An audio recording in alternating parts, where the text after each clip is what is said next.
Aujourd'hui, je vais te montrer comment installer MT5, ouvrir un compte démo et où sont tous les boutons importants. Petit rappel avant de commencer, ce compte démo, tu vas le traiter exactement comme un compte réel. Pas de trade au hasard sous prétexte que ce n'est pas ton argent. L'objectif ici, c'est juste que tu sois à l'aise avec l'outil. Après, dans une autre vidéo, on attaque la stratégie. Première étape, si tu ne l'as pas encore, tu vas sur l'App Store ou Google Play et tu tapes MetaTrader 5. Attention, pas MetaTrader 4, on veut la version 5. Tu la télécharges et tu l'ouvres. Maintenant, tu vas créer ton compte démo. Pour ce faire, tu vas dans Réglages, Nouveau compte, MetaQuote, tu cliques dessus, tu appuies sur compte démo, tu mets tes informations, au hasard ou non, tu choisis le montant que tu souhaites, admettons pour commencer 3000 €, tu mets l'effet de levier, je te conseille de laisser celui d'origine, tu coches accepter et tu fais enregistrer. Tac, et puis démarrer. Premier onglet en bas, cotation. C'est ici que tu vois tous les actifs disponibles. Paire de devises, indices, crypto, actions. Tu peux appuyer sur le bouton recherche en haut pour ajouter les actifs que tu souhaites suivre.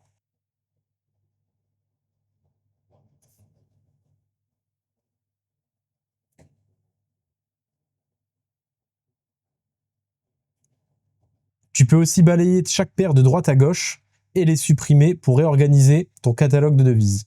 Et ainsi garder que les paires qui t'intéressent. Par exemple, ici dans notre cas, c'est l'euro USD qui nous intéresse.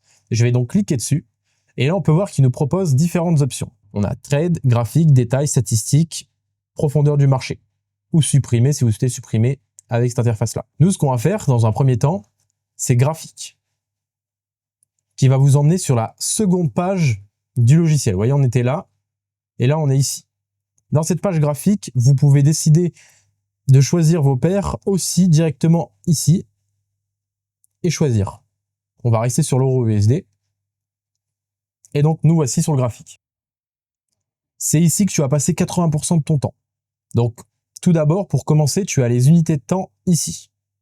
Tu peux choisir les unités de temps pour regarder ton graphique.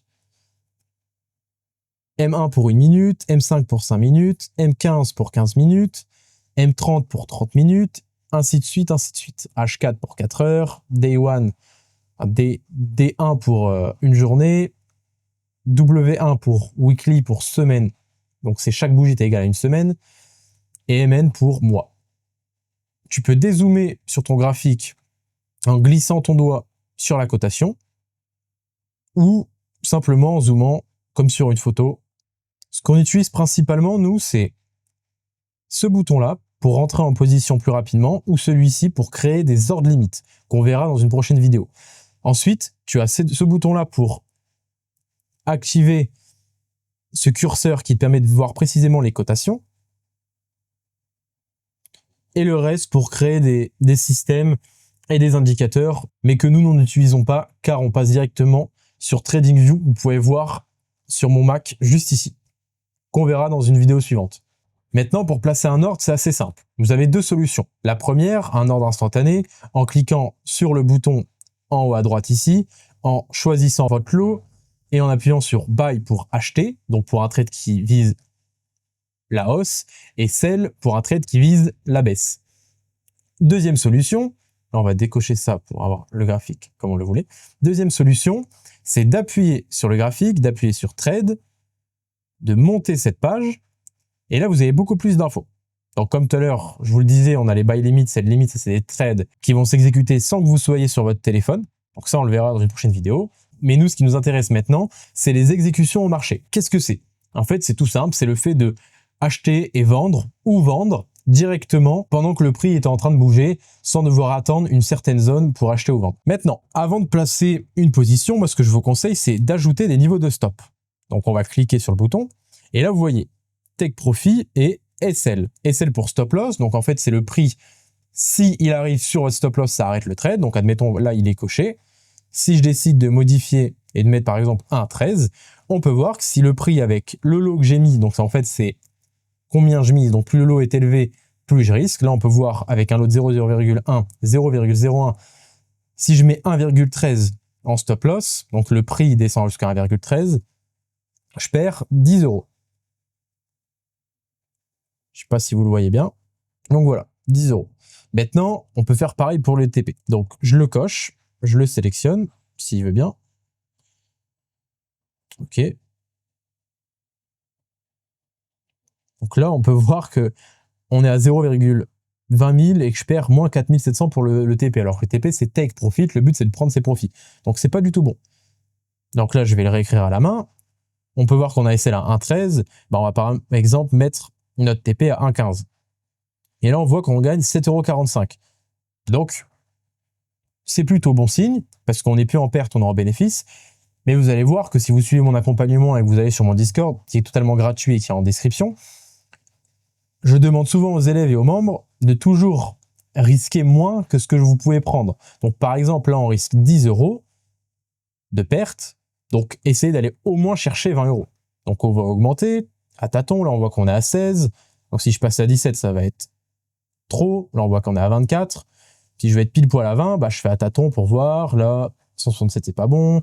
65, on est à 20. Voilà, c'est plutôt bon. Et à partir de ce moment-là, vous pouvez appuyer sur Buy ou sur Sell. Voilà, on est en week-end. Donc, si je le fais, ça va pas marcher. Vous voyez, clôture au marché, c'est parce que on est le week-end et que le week-end, les marchés sont fermés, à part pour les cryptos. Mais donc, comme là, on est sur l'euro USD, ça ne fonctionnera pas. Ensuite, on a la catégorie trade. Donc ça, c'est pour vos trades en cours. Les trades qui sont en cours seront affichés ici. Après, on a l'historique. Donc là, vous voyez la balance. Ça, c'est en gros le dépôt qui a été fait de 3 000 €. Donc là, c'est un compte démo. Donc c'est un dépôt fictif. Mais il est là. Si vous tradez, vous allez voir qu'une fois que vous avez clôturé vos positions, soit à la main. Donc pour les clôturer à la main, je vais vous montrer sur un autre de mes comptes. Tac, sur celui-ci, vous cliquez et vous faites fermer la position. Vous voyez, c'est aussi simple que ça. Ou vous cliquez sur les 3 petits points et vous faites fermer toutes les positions. Et bref, on en revient à mon compte démo. Une fois que vous avez fermé ces positions, soit avec une fermeture manuelle comme je viens de vous montrer, soit avec un SL, soit avec un TP parce que c'est automatique, ça s'affichera ici. Voilà.